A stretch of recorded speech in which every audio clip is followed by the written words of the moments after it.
Welcome to the Totally Awesome Fishing Show, and today we're going to do a little product review. We've got a brand new toy and it's called Deeper. Now I've never actually heard of this sort of product before. I think it might be the first of its kind, and what it is it's a castable sonar device. Now I bet some of you out there are thinking, hold on, castable sonar device? Don't you usually use those on boats? Not the case. We've got the brand new product. We're going to unbox it first time, take a look at it for you guys, and then we're going to go out fishing and put it to the test. Right, well, we're on our trusty Totally Awesome pool table. Hopefully you guys can see this. So here's the box that it comes in, fairly well packaged. Kind of looks like one of those new phones that you get. This is obviously what it looks like, so it's pretty well packaged in there. We've got a, that's the charger, I guess, that one there. And there's a cigarette lighter one there that goes at a car charger with 2 ports, double port. This is the device itself. Only small, very light, which is handy, I guess, if you're casting it out. You wouldn't want it to be heavy. So very light. Obviously comes with a little bag here, a little pouch that you can put it in. And it's got a drawstring there. Oh, it's also got a clip as well. So you can clip it to something. And there's obviously your charging cable that goes either into the back of this for the car charger, which I think is a really good idea, because if you're moving between trips, or if you're low on battery, you can charge it up in the car. Now there's obviously a guide and instructions in here. Now at the top here you can see it's got boat, bridge and shore, and I believe if we peel this off, and that's got 3 different areas where I guess you put these, which are the kind of grip points for it, and you twist them in. So the boat was at the top, remember, and this is, I guess, to see how much it sits in the water. You've got to make it sit in the water at the right angle, because the sonar comes out of these 2 metal pieces here. So it's sitting like that with the logo up in the water, and if you're on a boat, you're higher up, it would go there. So different fixing points, I guess, and it says here it's waterproof, it's completely sealed. Now to charge it, I believe if you twist like this, you can see it's tight, so there's obviously a good seal there. Open it up like this, and it's even got a thing that gives you an instructions: charge every 2 months, just to keep it charged. And there I can see is a USB port, mini USB port, which I guess is where you plug it into charge. Now I think it's important you probably make sure it's fully charged to begin with. There you go, that plugs in like that, and this end plugs into the charger at the top up here. So I guess you charge that, fully charge it before you go out, especially if you're fishing. You want a full charged battery. Now this works via Bluetooth, this device. Now Bluetooth's on your mobile phone. Most mobile phones have them nowadays. So you've got to turn your Bluetooth on, and it works via an app.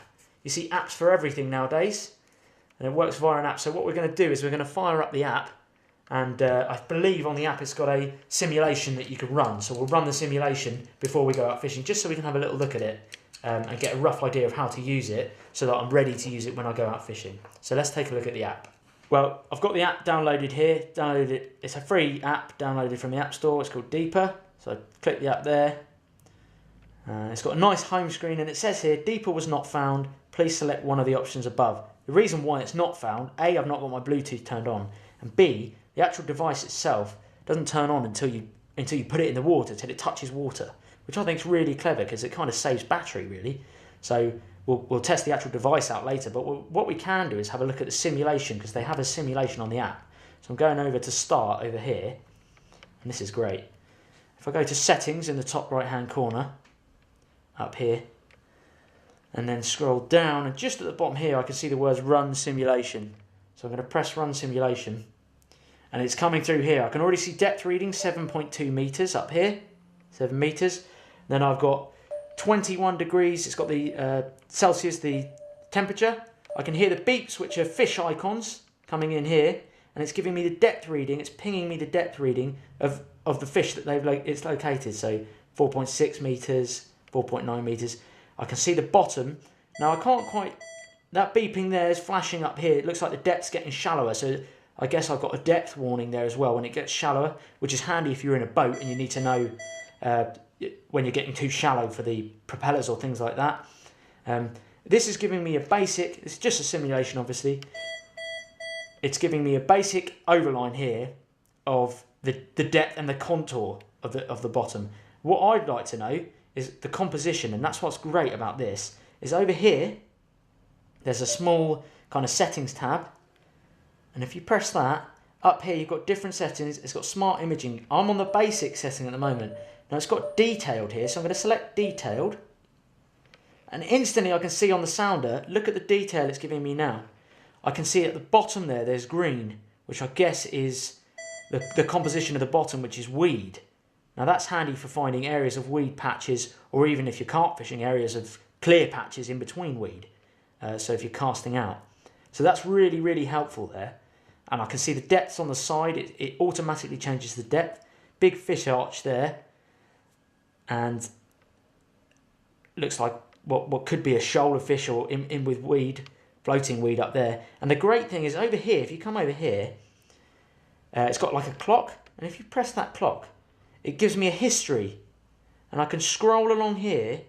And if it spotted a fish further back, I can scroll back like this on my history, and there, look, I can see where the fish were located, and it even gives me the time at which I located them, which I think is really good. And I believe you can change your history settings. You can even check. You can see the difference there between the basic setting and the detailed setting. So you can turn the alarms on and off. If I go back into the settings, there's a big arch there, so we've come up really shallow. If I go into the settings up at the top here, loads of different options I can do. I can change the units, so metric, imperial, fathoms, or mixed. I can change the frequency. Now this is quite important. I can do it at a wide beam, or I can do the narrow beam. Now the narrow beam, what that does is it gives you more detail. Okay, but it covers a smaller area because it's the beam of the ping speed almost is narrower, but the wide beam will cover a greater area but give me less detail, which you could use to your advantage in different situations. Now the reason it's beeping when it was the depth, I've got my depth alarms on, so that was obviously set at 5 meters. So anything below 5 meters would probably beep up, and that's why it's beeped me when it went below 5 meters. I can change that to well up to 40 meters, I think. The fish alarms there, when it locates different sized fish, it gives you a beep. You can turn them on and off as well. Fish depth, when I got those depth readings from those fish, again, you can turn those on and off as well. Vertical flasher, that's quite good for different sonar readings. Brightness, you can change the brightness. The data history, that was the bit we looked at a minute ago. And that, you can go up to 15 minutes back on your data history, which I think is really, really handy. And then you can actually connect a number of different Deeper devices to the same app. And the other good thing is on this screen here, it's got a calendar. So if I tap calendar, it can give me all the different kind of, I think, tides and things like that on the calendar. And then it's got a weather app as well linked to it, which is brilliant. So for my current location, it gives me the moon phases, the temperature, wind speed, everything like that, all on the app itself. Notes here, if I catch any fish, I can make notes and log it on the calendar. And then over here, maps as well. Now, it probably won't pick me up because I'm indoors, but I guess if you're out on a lake, it can ping where you are in the lake, which is brilliant. And sharing as well there, I guess, where you can share on your social media sites and things like that. So obviously a really, really detailed and well thought through app. And I like the fact that you can have a simulation just to have a go at it and play with the different settings. You can mute it as well if you get sick of that beeping. You can put it on mute, and you can change the sensitivity as well. There's plenty of stuff you can do on it. It's really versatile. So what we're going to do now is, the other thing as well, I've got it loaded here on my iPhone, just so you can see what it looks like on the iPhone. So again, really good detail, runs really well and things like that. And I can see it's got Bluetooth signal up there. It shows me the signal of, because obviously it runs by Bluetooth. The further you cast it, the less signal you'll get, I guess. And it's got my the percentage of the Deeper device, the battery. So that's really good as well. What I will do, in fact, when I take this out, is I've got a spare. I've got someone calling me. It's a friend, obviously. I'm very popular. What I will do is I'll take a spare. I'm going to use my phone for this one, but I will take a spare power. They're called power bank things that you can plug your phone in. Just because Bluetooth devices, wireless, things like that, they do tend to drain your phone battery. I've got an iPhone 4S, it's over 2 years old, so the battery life isn't great on it. So I always have a kind of backup battery charger for this. But I believe you can cast it out to nearly 50 metres. Now I'm going to a place called Old Berry Hill Lake today with Dad, and we're going to test it out. We're going to go zander fishing, a species I've never caught before. So what it is this isn't necessarily going to catch you more fish. What it will do is it will put you on the spots that are likely to hold fish, so fish holding areas and areas where fish might be. And that's what's really important, because there's probably those of you out there going, oh, that's rubbish, that's cheating, you need basic watercraft skills. Of course, you're going to need watercraft skills, that's just part of fishing. But what this can do is it can narrow it down for you. And for those of you who don't have the time sometimes, when you're going fishing, you go to work, you don't have the time, this could be really handy, especially if you've got sort of a day's fishing. Have a cast about, you can get a really good idea of the area you're fishing, and hopefully it might pick up a few of the fish holding areas for you. So what we're going to do is we're going to go Old Berry Hill Lake, do some zander fishing. We're going to go start fishing in the day, and they're not really daytime fish, they're more nighttime fish, I've heard. So we can give it a go and let's see what this can produce. Well, I'm down here at Old Berry Hill Lakes, and I'm going to give this little bad boy a go. So I've got it all charged up. I've got 25-pound braid here. I've got it's a spinning rod, but it's a real thick rod. It casts 20 to 50 grams, so it's easily going to cast this. I'm not looking to punch it out miles. 25-pound braid, and I've just done a real strong knot there. In hindsight, I'd probably have used a snap swivel or link swivel. I would have used there and clipped that onto it, but I've just gone with what I've got. 25-pound braid will be fine. So I'm not going to be casting it out in the middle of the lake, because I don't think that's where the zander would be. They're going to be near the snags and everything like that. And what I'm looking for, I'm not looking for this to find me fish. Okay, they don't necessarily just find you fish. I'm looking for what's down on that lake bed below. I want to know the composition. I want to know the depth, the water temperature. They're my main priority. So I'm going to cast this out and get an idea of the depth over by those trees behind me. And that way I can cast my sprat out there with the float and just see if there's any predators lurking around. So let's give it a go.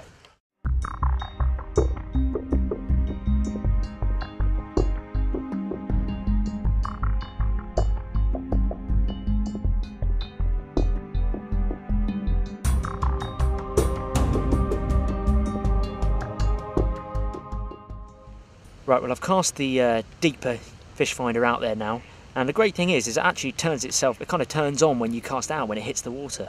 So I've cast it out near the snags, I've got it set there. I'm now going to go to my phone and go to the Deeper app to open it up. So it's just connecting, it's connected now, and there we go. Here comes the contour of the bottom. It's staying up here 0.9 metres, so roughly that's pretty much a metre deep where I've cast it. Now I can see already vegetation showing here.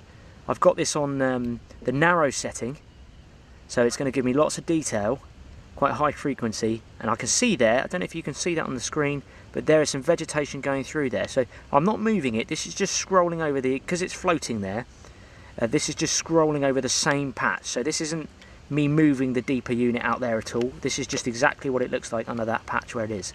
So I've got my battery percentage at the top there, 85%, my Bluetooth signal there as well. It's telling me the water temperature is 13 degrees C, which is pretty warm for this time of year. We're at right at the end of October now, so that's warm temperature this time of year. And yeah, obviously I've got the depth there. Now, to me, that's looking quite fishy there, those weedy patches there. So I'm definitely going to have a cast with the sprat on the float in exactly where I've cast this Deeper unit. Now I'm not going to keep casting this Deeper unit around, because especially around the snags, because it's probably likely to spook the fish. So just 1 or 2 casts probably, and just to different areas, just so I can get an idea of the bottom, the contours. So there's the bottom there. It's great because you can change, there's a setting here I can press, and then I can change the sensitivity and turn it right down. Yes, it will give me less detail, but it can help save battery and things like that. And then I've also got fish icons there.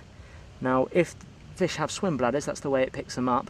So if a fish swam under that, or it picked a fish up, it can then beep to my phone and send a signal to my phone to notify me that I have a fish, which I showed you in that simulation earlier back at home. I'm quite confident at the moment I might get a fish there. So I'm going to get my rigs hooked up, get my bait sorted, and I'm going to cast right out onto that spot. Right, so I'm slowly, really slowly retrieving the deeper now, and hopefully on the screen. The reason I'm doing it slowly as well is I don't want bow waves or anything or water going over the top of it to affect the Bluetooth signal coming to the unit, to my phone. So I'm just doing it nice and slow, and hopefully you guys can see on the app there the depth changing. It's not going to change a huge amount, I don't think, because it's relatively shallow around this area, but you might see the bottom composition change. It might go from weed to maybe a sort of blank patch, which would more likely be some silt. But I'm getting about probably about 6 yards away from the boat now, so I'm pretty close to the boat. I'm guessing it's maybe over a metre now, maybe 1.3 or something like that. Just so I can get an idea in my mind of the drop off from the island shelf.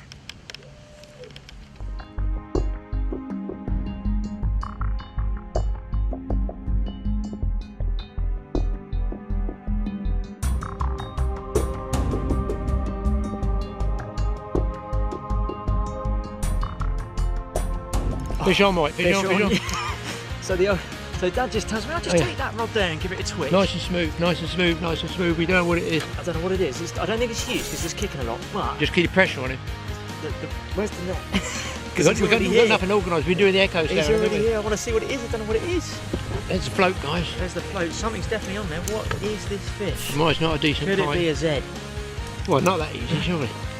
Oh, give me the... I've got no net. Hang on, guys. Mike is on to his first head. It's going to be a PB, nice and smooth. Just to prove it. I just saw a flash of it then. That's all I saw. Oh, I saw his eye then. Slowly. Slowly. Get him, my beauty. That's a nice head one. I told you it's a nice fish. It's a nice one, man. Look at that, fellas. In the net. My first ever Zander. I've never seen one in real life, let alone caught one. I'm going to get it on the unhooking mat. Yeah, he looks decent. And let's show you guys, and we'll get it weighed as well. A totally awesome Zander, folks. Unbelievable. Look at the size of that eye. You can see they're night predators. That is awesome. That is a totally awesome predator right there. You see the vampire-like fangs at the front. And I tell you what, they've got a really rough skin. They remind me of a shark. So they're not slimy? No, one way's really smooth and one way's really, really rough. Moment of truth, fellas. We are clear, and we're looking at £5 5 ounce. Really? That's not bad. Absolutely made up with that. £5 5 ounce. 5. That is awesome. Let's have one last look at it quickly. Vampire fish. Absolutely, vampire fish. They do call it the vampire fish. How awesome is that? Look at those teeth, man. I like his fin. Yeah, that dorsal here. That dorsal, if you get it out of Ow, it's spiky too. Yeah, huge dorsal. Right, let's get it back. The other great thing about this app is it's got a history button there. So I can push this button down here in the bottom left, and it gives me a little slider bar here, which gives me all the history for the last, I've set it to 10 minutes. I think you can go a maximum of 15 minutes of your last pre-recorded history. So I've got the depth there at 1.8, and it even gives you the time of when exactly that recording was. So I'm going back here now. This disturbance here is more than likely where I had moved to the sonar, and it's just had water go over it, lap over the top of it, so the Bluetooth connection may have been affected. But there is weed there as well, so that's looking like kind of rough ground. And then same again there. And the really interesting thing which I found is we're coming up 1.2 meters here, so we're coming up to the depth where I hooked that Zander, which was about a meter or 0.9. There's weed there up near the snags. And this is brilliant, look, right there. The Deeper Fishfinder has identified a fish at 0.8 of a metre. I hooked mine at 0.9, and there is weed, and you can see a sort of drop off there as well. So that's pretty awesome. There's no denying it's quite accurate. And to be honest, I wasn't really trolling it around. I just was casting and leaving it there just to find little pockets, and it certainly worked. Well, there you go, folks. Caught my first ever Zander, and can I say that this device worked? Yes, it definitely helped put me on that spot. Bright daylight conditions, really against me, and I just managed to find that weedy area right in the snags, and thankfully I landed my first ever Zander, which is totally awesome. Now, I think it's a great product. I'm probably going to use this a bit more. I'd love to use it pier fishing, I think, going around the edges of piers and looking for kind of deep holes, things like that. River fishing as well, I think, for barbel, finding those barbel holes. and just letting it trot down the river. I think that would be really good. And possibly carp fishing as well, to help find me areas in between weed. I found probably you don't need to cast it miles. For me, I'd say 20 metres, 15, 20 metres work best for me. I'm not going to look to cast it, 50 metres really. I'm happy with 15, 20 metres. That was the ideal distance where it worked. Really cool piece of kit. If you guys want to give it a go, give it a go. I think it's pretty awesome.